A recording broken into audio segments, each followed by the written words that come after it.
4 জুলাইতে বাংলাদেশিরা যেভাবে উৎসবমুখর হয়ে ওঠে, ইভেন 16ই ডিসেম্বর ঢাকায় আপনি সকালবেলার প্রভাত ফেরি ছাড়া আমি আর খুব বেশি কিছু কালচারাল অনুষ্ঠান হয় এগুলো করেন, কিন্তু আমেরিকাতে 4 জুলাইকে কেন্দ্র করে প্রবাসী বাংলাদেশিদের যে ইনিশিয়েটিভসগুলো আমি দেখি এবং যে ইনথুজিয়াজম, তারা এটাকে কান্ট্রিটাকে কীভাবে ওন করে, আমার মনে হয় আমেরিকাও বোঝা যে এই ইমিগ্রেন্ট কান্ট্রিটার মানুষগুলো এখানে এসে এই দেশটাকে সাংঘাতিকভাবে নিজের মনে করে নিয়েছে। এখন তো ধরেন 1960 বা 61 সাল থেকে বাংলাদেশিদের প্রেজেন্স এই দেশে শুরু হয়েছে এই আমেরিকাতে, এবং তারপর থেকে কিন্তু গ্র্যাজুয়ালি বাংলাদেশিরা এখানে এসছে, এর অর্থনীতিতে ভূমিকা রেখেছে, এর সমাজনীতিতে ভূমিকা রেখেছে, এখন মূলধারার রাজনীতিতেও তারা আছে।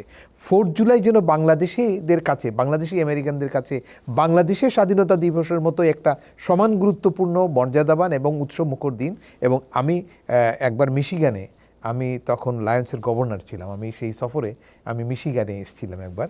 ওই সফরকালীন সময় মিশিগান থেকে আমি ওই যে উইন্ডসরের এরিয়াটাতে, উইন্ডসর এরিয়াতে আমি একবার 4 জুলাই দেখেছি, এবং মাঠ ভর্তি লোক। আমি তো ওখানে আমেরিকান, অরিজিনাল আমেরিকানের থেকে বাংলাদেশি প্রবাসী আমেরিকানদের সংখ্যা অনেক বেশি দেখেছিলাম।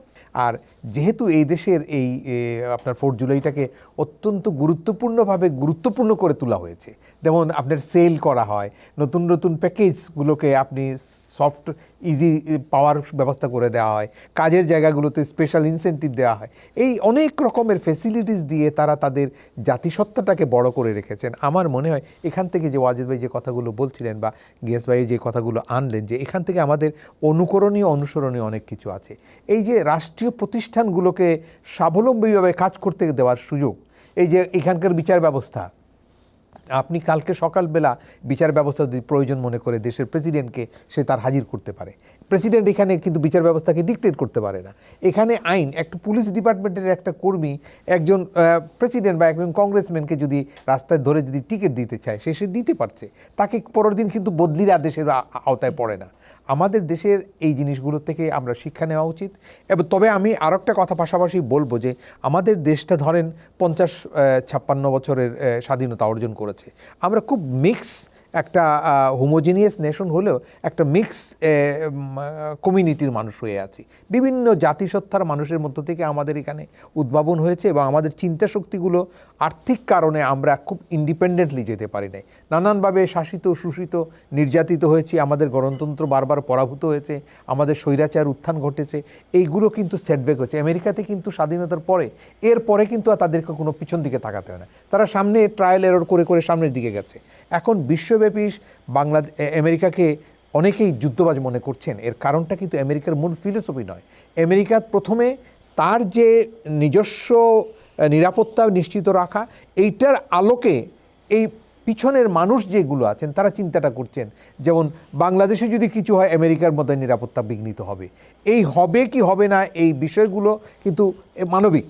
একজন প্রেসিডেন্ট বা তার কংগ্রেস বা তার সিনেট এগুলো চিন্তা করছেন, কিন্তু মূল আমেরিকার দর্শনটা কিন্তু আমেরিকা সততা, নিষ্ঠা এবং মানবাধিকার, এবং এই যে উদ্ভাবনের মধ্য দিয়ে আজকে যে জায়গাতে এসছে, এবং বিশ্বব্যাপী তার অর্থনৈতিক শ্রেষ্ঠত্বের সাথে সাথে তার অংশীদারিত্বের শ্রেষ্ঠত্ব, তার অভিভাবকত্বের শ্রেষ্ঠত্ব প্রমাণ করতে যে সক্ষম হয়েছে, এটিকে ধরে রাখার জন্য ভবিষ্যতেও আমেরিকাকে কিন্তু খেয়াল রাখতে হবে। কারণ মনে রাখতে হবে আমেরিকার উদ্ভাবন কিন্তু ব্রিটেনের কলোনির বিদ্রোহের মধ্য থেকেই হয়েছিল। সুতরাং আমেরিকার ভিতরে কোনো রকমের বিদ্রোহ বা কোনো রকমের জাতিগত দাঙ্গা এগুলো গড়ে ওঠা বা ধর্মীয় দাঙ্গা যেন না হয়, কারণ ধর্মের স্বাধীনতা এখানে আছে, বক্তব্যের স্বাধীনতা আছে, সব স্বাধীনতা যেহেতু আমরা ভোগ করতে পারছি সকলে সাংবিধানিকভাবে, এবং উই দি পিপুল বলা হয়েছে। এখানে কিন্তু কোনো ধর্মের বিভাজন নাই, কোনো জাতিসত্তার বিভাজন নাই, কোনো বর্ণের বিভাজন নাই।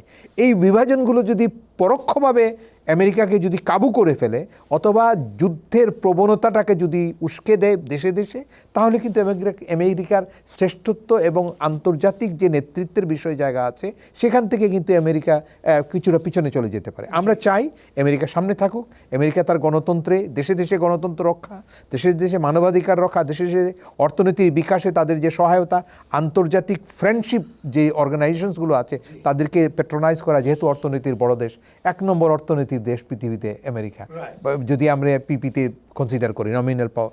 সুতরাং আমার মনে হয় যে এই জায়গাগুলোতে আমেরিকার লিডারশিপের সাথে সাথে আমেরিকার নাগরিকদের সচেতনতা এবং তাদের যে রাজনৈতিক নেতৃত্ব, প্রাতিষ্ঠানিক নেতৃত্বগুলো আছে, সেখানে কিন্তু ইউনিল্যাটারাল ডিসিশনের চেয়ে কনসালটেটিভ ডিসিশনে যেন মানবিক এবং আদর্শ জায়গা জেনারেল। ধন্যবাদ আপনাকে।